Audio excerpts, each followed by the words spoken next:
রমজানের মাধ্যমে বিগত 1 বছরের গুনাহ মাফ করে দেয় কে? এজন্য বিশ্বনবী রমাদান আল মুবারাক আসার 2 মাস আগ থেকেই নিজেকে প্রিপেয়ার করতেন, প্রস্তুত করতেন। রজব থেকেই তিনি দোয়া করতেন, আল্লাহুম্মা বারিক লানা ফি রজব ওয়া শাবান ওয়া বাল্লিগনা রমাদান।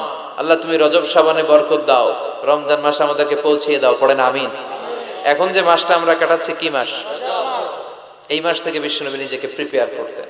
আর শাবান মাসে বিশ্বনবী সবচেয়ে বেশি নফল রোজা রাখতেন। যারা নফল রোজা রাখতে চান এরা শাবান মাসে রাখবেন। রমাদানের পরে যেই মাসে বিষ্ণু ইসা ইসলাম সবচেয়ে বেশি নফল রোজা রাখতো ওই মাসটার নাম হচ্ছে শাবান। বেশি বেশি নফল রোজা রাখবেন তো? আল্লাহ তুমি কবুল করো। রজব শাবানে বরকতে দাও, রমজান মাসে গুনাহ ঝড়াও, সপ্তাহ জুড়ে তুমি বরকতে দাও, জুমার দিনেতে গুনাহ ঝড়াও, রজব শাবানে বরকতে দাও, রমজান মাসে গুনাহ ঝড়াও। পড়েন আমিন। এই জুমার মাধ্যমে বিগত সপ্তাহের গুনাহগুলোকে ঝরিয়ে আপনার নিষ্পাপ করে দেয় কে? আর তাহলে জুমার দিনের আলাদা স্পেশালিটি আছে না নাই? আবার বিশ্বনবী জুমার দিনকে লক্ষ্য করে বললেন, আল জুমআতু ইলাল জুমআ কাফফারাতুন লিমা বাইনাহুমা। এক জুমা থেকে আরেক জুমার মাঝখানে যে 7টা দিন আছে, জুমার কারণে 7 দিনে যে গুনাহগুলো হয় গুনাহগুলো জড়িয়ে দেয় কে?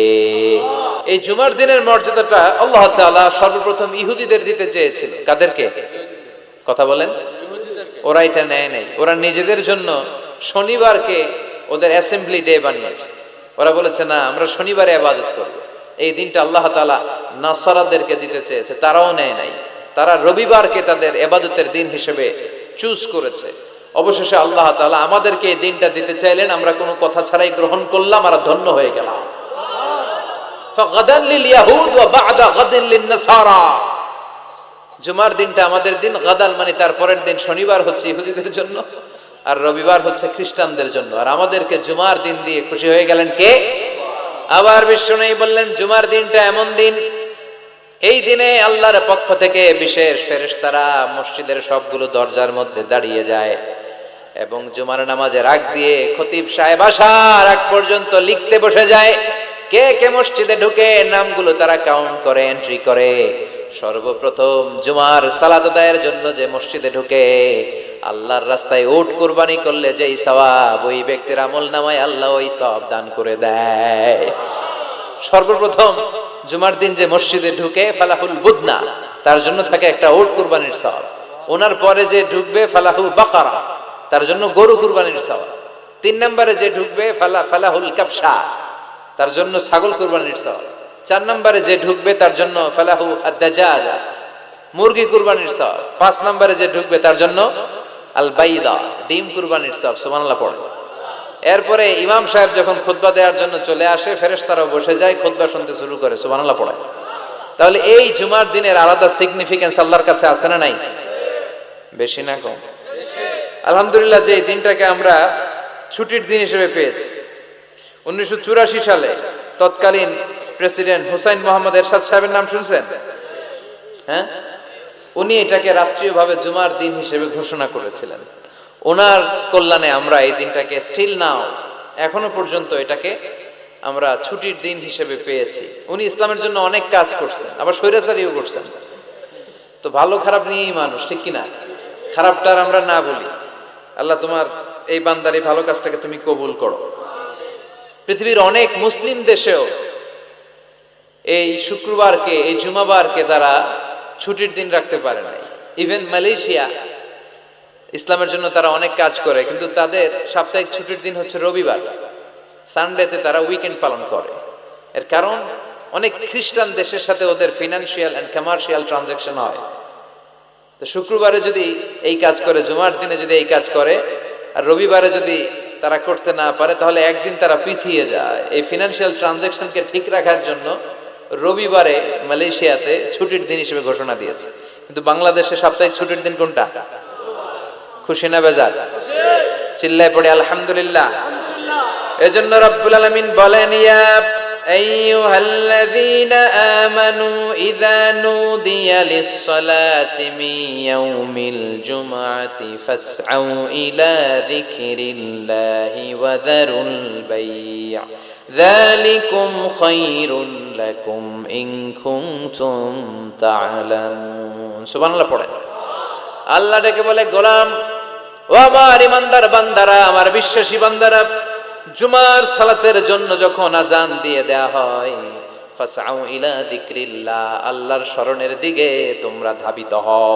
ওয়াযারুল বাই', কেনা বেচা বন্ধ করে দাও। যালিকুম খায়রুল লাকুম ইন কুনতুম তা'লামুন, এটাই তোমাদের জন্য কল্যাণকর যদি তোমরা জানতে। সুবহানাল্লাহ পড়ে।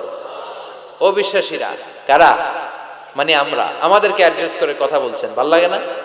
আল্লাহ যখন আমাদেরকে ডাক দেয়, ভাল লাগে আপনাদের? আল্লাহ আমাদেরকে ডেকে বললেন, গোলাম জুমার সালাতের যখন আজান হয় তখন তোমরা আল্লাহর জিকিরের দিকে ধাবিত হও। এই আজান দ্বারা উদ্দেশ্য হচ্ছে খুতবা দেওয়ার আগে যে আজানটা দেয়া হয়, বুঝতে পেরেছেন? খুতবা দেওয়ার আগে একটা আজান দেয়া হয় না? দুর্ভাগ্যবশত এই দেশে ওই আজানটা খুব আস্তে আস্তে দেয়, ইমাম সাহেবের মুখের সামনে এসে ছোট্ট ছোট্ট করে দেয় যাতে কেউ শুনতে না পারে, দেয় না এরকম? কিন্তু গোটা বিশ্বে রফিক ভাই এই আজানটাও মাইকে দেয়, এই আজানটাও মাইকে দেয়। আপনাদের এই চান্দোলাতে এবার আমি জুমা পড়ালাম না, দেখলাম এইখানেও আমার সামনে, আমার কানের সামনে এসে এসে আমারে শোনাইতেছে। তাই আমি বললাম এটা মাইকে দেন, জোরে দেন, বলা হচ্ছে যে না আশেপাশে ডিস্টার্ব হবে।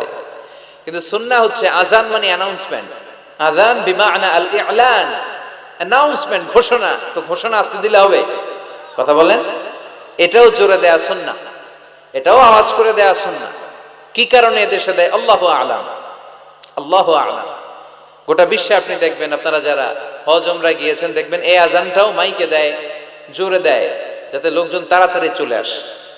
মূলত এই আজানটাই জুমার আজান।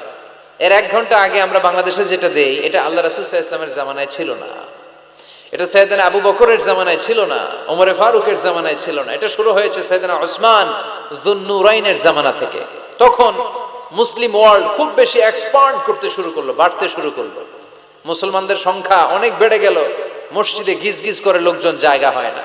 তো তখন মানুষ যেন জুমার সালাতের এই বরকত, এই মার্সি ব্লেসিংস থেকে বঞ্চিত না হয়ে যায়, মানুষকে আগ থেকে সতর্ক করার জন্য মদিনায় একটা বাজার আছে সুক জাওরা, এই সুকে জাওরার এখানে উনি এই নতুন একটা আজানের প্রচলন করলেন। আলহামদুলিল্লাহ পড়ে।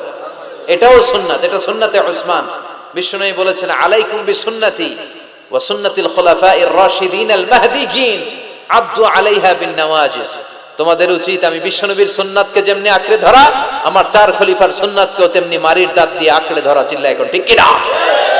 এজন্য বিশ্বনবীর সুন্নাহ মানা যেমনি আবশ্যক, 4 খলিফা যে সুন্নাহ দিয়েছেন ওইটাও মানার দরকার আছে রাডাই। এই জন্য আমরা এই আজানটাকে দেই।